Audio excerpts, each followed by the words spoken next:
এখন মানুষ লিঙ্গ পর্যন্ত পরিবর্তন করে, নাউজুবিল্লাহ।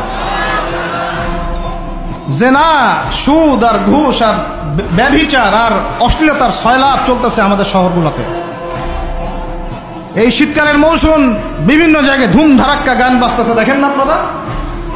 শোনেন, যখন মানুষ বকধার্মিক হয় তখন সমাজটা এরকম হয়।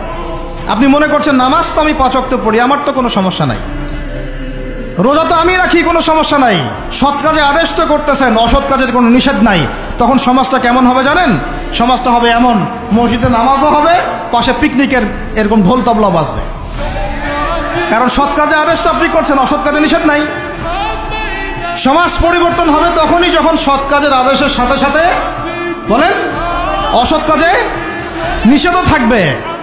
অমুসলিমরা কি করে করুক ওইটা দেখার দায়িত্ব আমাদের না। মুসলমানের সন্তানরা যেন কখনো এরকম ঢাকঢোল না পিটায়, সারা রাত জেগে এগুলা করবা, মানুষের ঘুম নষ্ট, হার্টের পেশেন্ট আছে, এইটা আছে ওইটা আছে। সামাজিক প্রতিবাদ করবেন, একদম সামাজিকভাবে প্রতিবাদ করবেন।